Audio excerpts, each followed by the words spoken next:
Hi, so today we'll learn about the basic structure of the Constitution of India and three cases related to it. The first case is the Keshwanand Bharti case, which happened in 1973.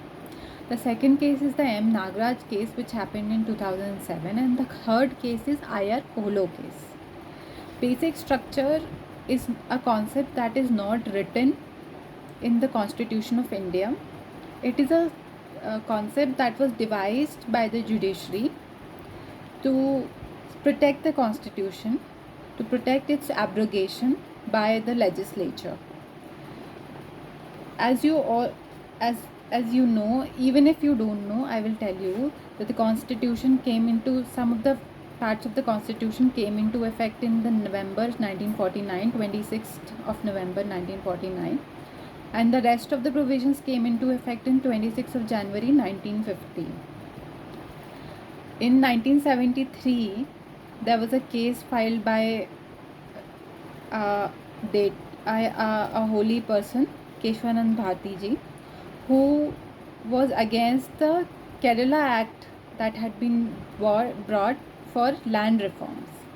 So he filed the case, and then a 13-judge bench sat in the Supreme Court of India. It is the only case in which a 13-judge bench has been constituted.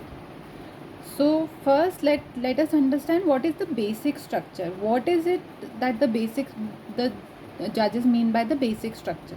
The basic structure is like a chassis or chassis of a car, the structure of a vehicle, the structure और जो मज्जा हम कहते हैं, the skeleton of a body, वो होता है basic structure. Basic structure is the skeletal structure और the Chesi of a vehicle. जो बुनियादी ढांचा जिसे हम बोलते हैं वो होता है बेसिक स्ट्रक्चर. तो न्यायमूर्तियों ने यह प्रयास करने का कोशिश किया कि जो बेसिक स्ट्रक्चर है, जो बुनियादी ढांचा है हमारे संविधान का, वो ख़राब ना हो, वो टूटे ना. इसके लिए उन्होंने 1973 के केशवानंद भारती केस में बुनियादी ढांचा संविधान का या फिर basic structure of the constitution के बारे में बताया. और ये अपने जजमेंट से ये पूरा वो कर दिया कि हम अब ढांचा उसको तोड़ नहीं सकते. कोई भी लेजिस्लेचर, कोई भी पॉलिटिशियन जाके गवर्नमेंट का अगर कोई भी लॉ पास कर सकता है, कोई भी अमेंडमेंट कर सकता है, जब तक वो बेसिक स्ट्रक्चर या बुनियादी ढांचे को तोड़ नहीं रहा है. तो ये बेसिक स्ट्रक्चर और बुनियादी ढांचे का मतलब है. अब हम दूसरी तरफ जाएंगे. केशवानंद भारती की बेंच पे 13 जज बेंच थी. उसमें से 6 जजेस जो थे, चीफ जस्टिस सीकरी, शेलाट, ग्रोवर, हेगड़े, रेड्डी और मुखर्जी, इन्होंने 6 लोगों ने ये लिखा कि इनहेरेंट और implied limitation is present on the amending power of the parliament. जो आर्टिकल 368 अमेंडिंग पावर देता है, जिसमें से दो, एक नॉर्मल मेजॉरिटी और एक स्पेशल मेजॉरिटी लगती है आपको अमेंड करने में, वो there is an inherent power. और दूसरे 6 जजेस ने ये साइड लिया कि there is no basic structure as such and parliament can amend whatever they like in the constitution of India. There was a judge by the name of Justice Khanna who gave a separate judgment. He concurred with the first 6 judges and he gave a second judgment, and he said that there is no limitation on the amending power of the parliament, but the parliament cannot abrogate the constitution by its amending power. So in a way we can say that he concurred with the first 6 judges, and the 7-judge majority gave this judgment that there is a basic structure of the constitution which has to be protected. You can amend anything in the constitution, but if you abrogated the basic structure of the constitution, then that amendment would be invalid as per the judicial review. And what are the basic structure in the constitution? We'll move to that now. Firstly, we dealt with what is basic structure. Secondly, we dealt with the major case Keshwanand Bharti and the 13 judge bench of the constitution of the Supreme Court. And then we are moving towards what are the basic features that were laid down in different cases.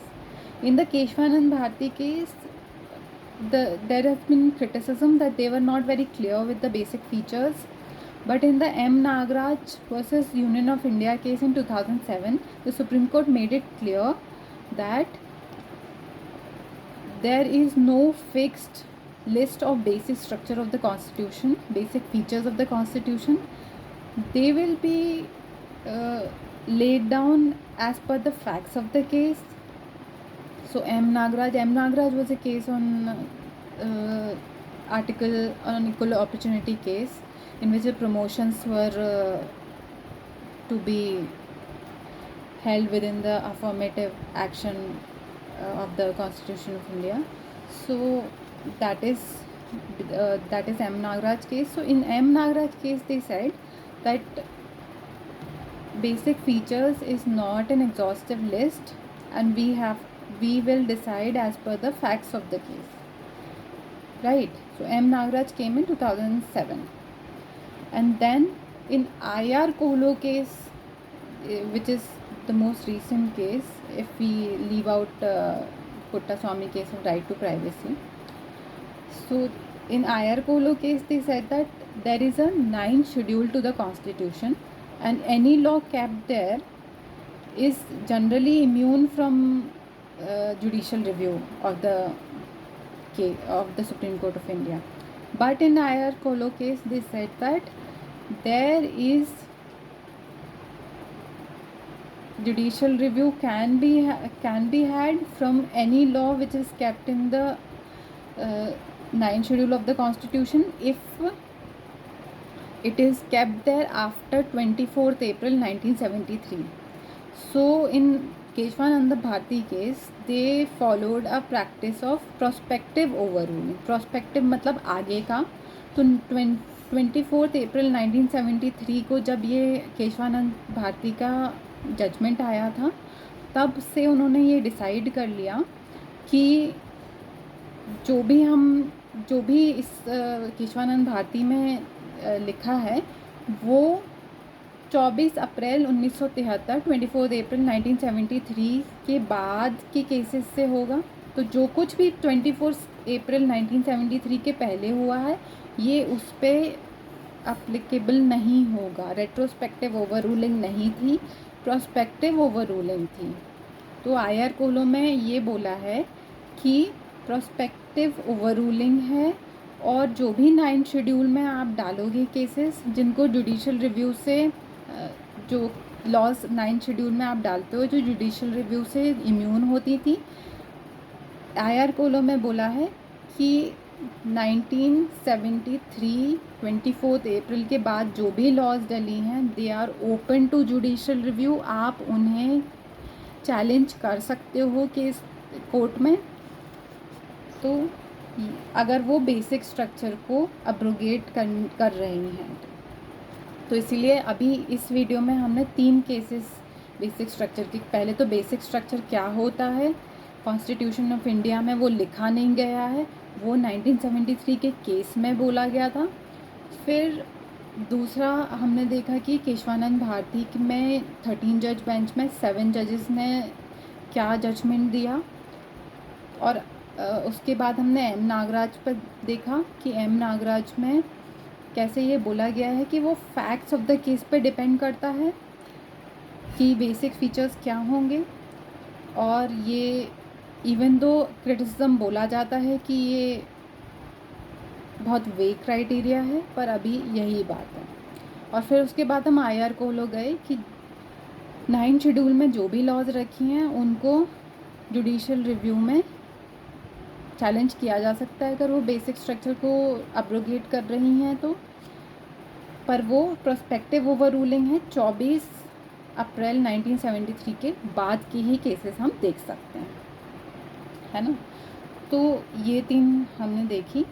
उसके बाद अगर हम एक chronology देखें basic structure की, तो ये थी कि जो शंकरी प्रसाद का केस था, द केस ऑफ शंकरी प्रसाद, उसमें उन्होंने बोला था कि पार्लियामेंट कुछ भी अमेंड कर सकती है, Parliament has unlimited power to amend the constitution of India. Then the Golaknath के case came and they said that Parliament cannot amend fundamental rights. Then the Keshwananda Bharati case came in 1973, and then they said that Parliament can amend anything in the Constitution of India, but the basic structure should not be abrogated. तो specifically fundamental rights के लिए कुछ नहीं है, ये है तो basic structure can not be अब्रोगेटेड। Basic structure के कुछ एग्जांपल्स उन्होंने दिए कि जैसे सेकुलर सॉवरेन रिपब्लिक जो हमारा इंडिया है वो एक बेसिक स्ट्रक्चर का पार्ट है, और बहुत सारे ऐसे कॉन्सेप्ट्स हैं जो बेसिक स्ट्रक्चर का पार्ट हैं। रूल ऑफ लॉ है कि be you ever so high the law is above you, ये जो कॉन्सेप्ट है रूल ऑफ लॉ का, we will not be govern by arbitrary action but by the rule of law.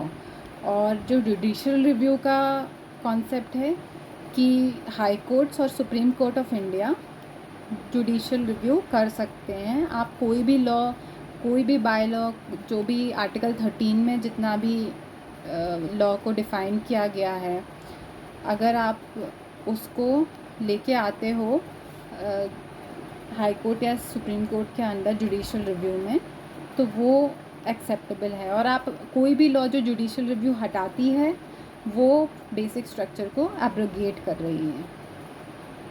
तो अभी हमने आज बेसिक स्ट्रक्चर के बारे में पढ़ा।